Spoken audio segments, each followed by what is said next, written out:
My name is Goetz, and I'm a wildlife filmmaker living here in Toledo, Ohio. I didn't know wildlife filmmaking was like a real career until probably high school. I knew I always wanted to do something with wildlife. I didn't know what that was. I kind of thought it would be the typical like kid careers, which was like, I want to be a veterinarian or a biologist or a zookeeper. My mind was just blown that this was actually a career that someone could step into and do for a living. I was never good at math, and I never really was good at sciences. So to get a job working with animals that was in something like a biology realm was going to be probably a pretty big struggle for me. And it just felt natural and fitting to do something more artistic with it.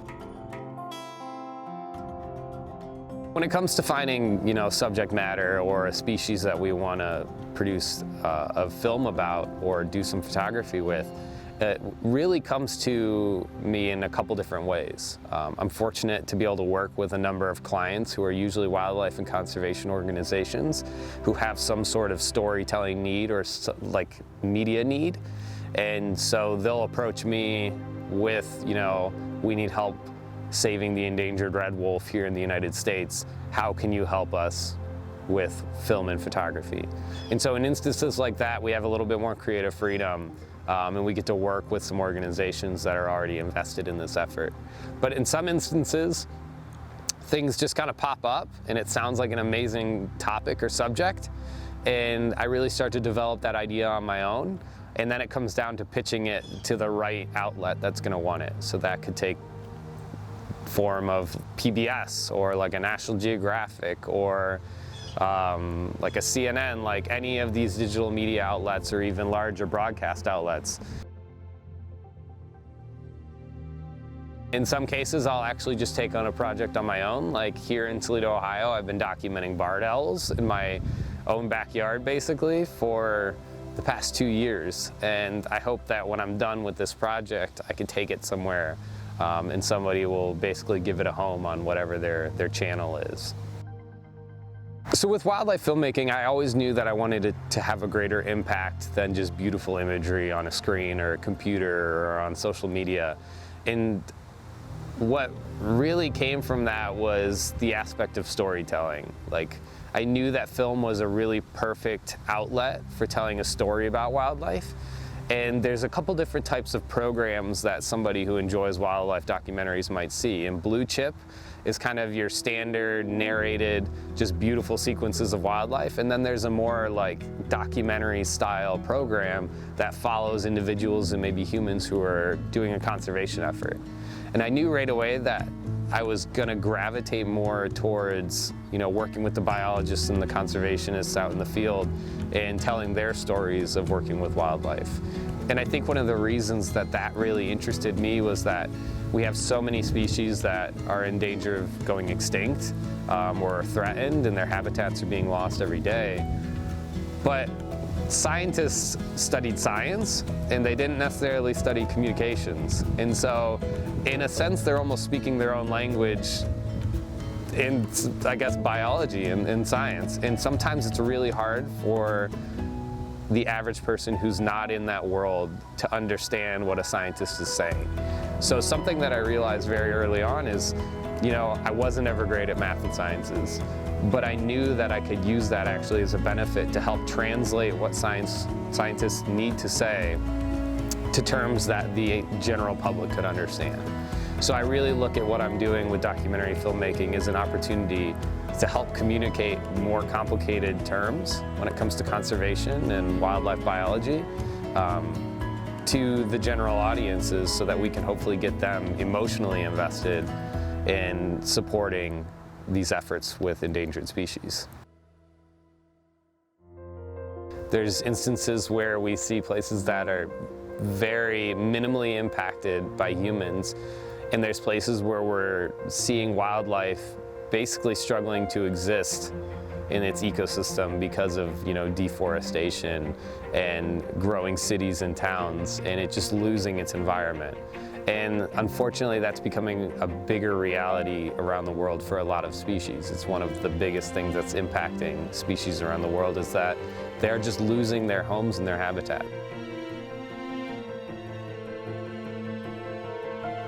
it's important, I think, to realize, wildlife needs that habitat to be able to exist. And to actually be here in Toledo, Ohio, where at one point in time, roughly 90% of our marshland, our native ecosystem, had been filled in, and see the efforts that are going on right now with marsh restoration here in Northwest Ohio is huge, because we're seeing species come back and we're seeing new homes and habitat provided to wildlife here in my own backyard. And I think that's ultimately something that we need to think about on a global scale, is how can we bring these ecosystems back for wildlife.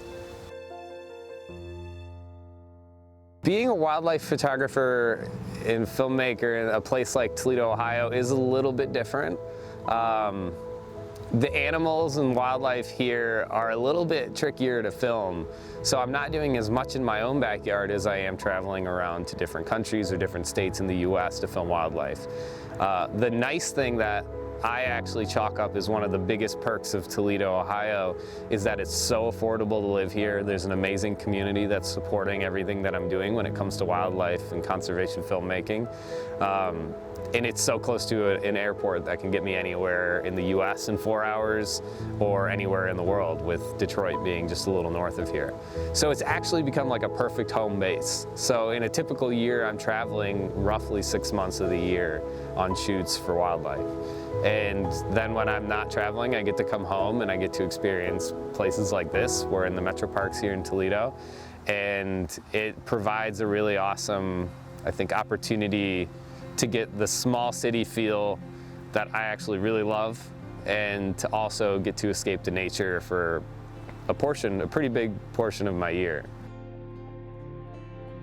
We're all part of one global ecosystem, and I think that it sometimes blows a little kid's mind when you tell them here in Toledo, Ohio, that you can have a positive impact on polar bears, and you can make a difference for some animal that's across the world by making changes in your lifestyle, like eating less meat. Some kids don't have much of a say when it comes to food options, but I think really conveying to people here in the Midwest that you can have an impact on wildlife around the world is huge. So to be able to properly communicate how and why is really important, so that I can get them invested in this effort, and I can hopefully help them make some positive changes that are going to impact wildlife around the world and the environment, even in their own backyards. Our goal for every single project that we take on in telling a story about wildlife and conservation is to give viewers actual tangible ways that they can help that species that they're watching. We want to make sure that they get emotionally connected to the species, emotionally invested in the conservation effort that's going on and the work that the biologists are doing. But then we don't want to leave them when the program ends with nothing to do. Like, we want to provide them with a call to action so that they know, okay, I want to help red wolves down in North Carolina. Here's what I can do. I can go to this website. It's going to detail out exactly steps that I can take to really make an impact. And I think that that's important for any science communicators or wildlife filmmakers to do. Is it's one thing to just show beautiful imagery of an animal in a perfect habitat, but what we need to actually be talking about is, there are very few perfect habitats left.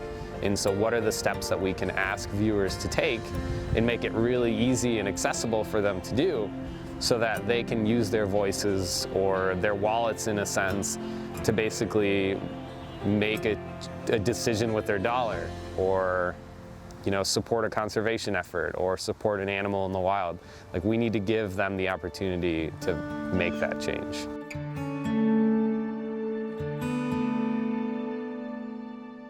It may not feel like here in Toledo, Ohio, you can have an impact on a species across the world, but we really do.